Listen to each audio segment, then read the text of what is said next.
You fancy some sushi? 3 Hong Kong dollar, 1 piece of sushi at 7-Eleven. Yummy smell here at the mid-level escalator, where tons of restaurants are, kebab houses, pizza, Russian. One of the longest escalators, if not the longest escalator in the world. In the morning, escalator is moving down, and at night or afternoon it's going up when all the white colors are coming back home. So what do you have here in the Midland escalator? You have a fare saver. If you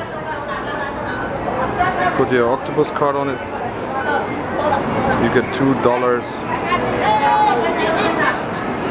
off the next. What we have here? Bird's nest. Lots of dried abalone,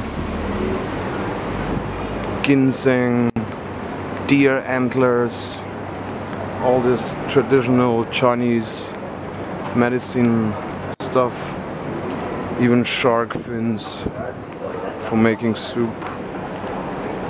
Yeah, you can see them there.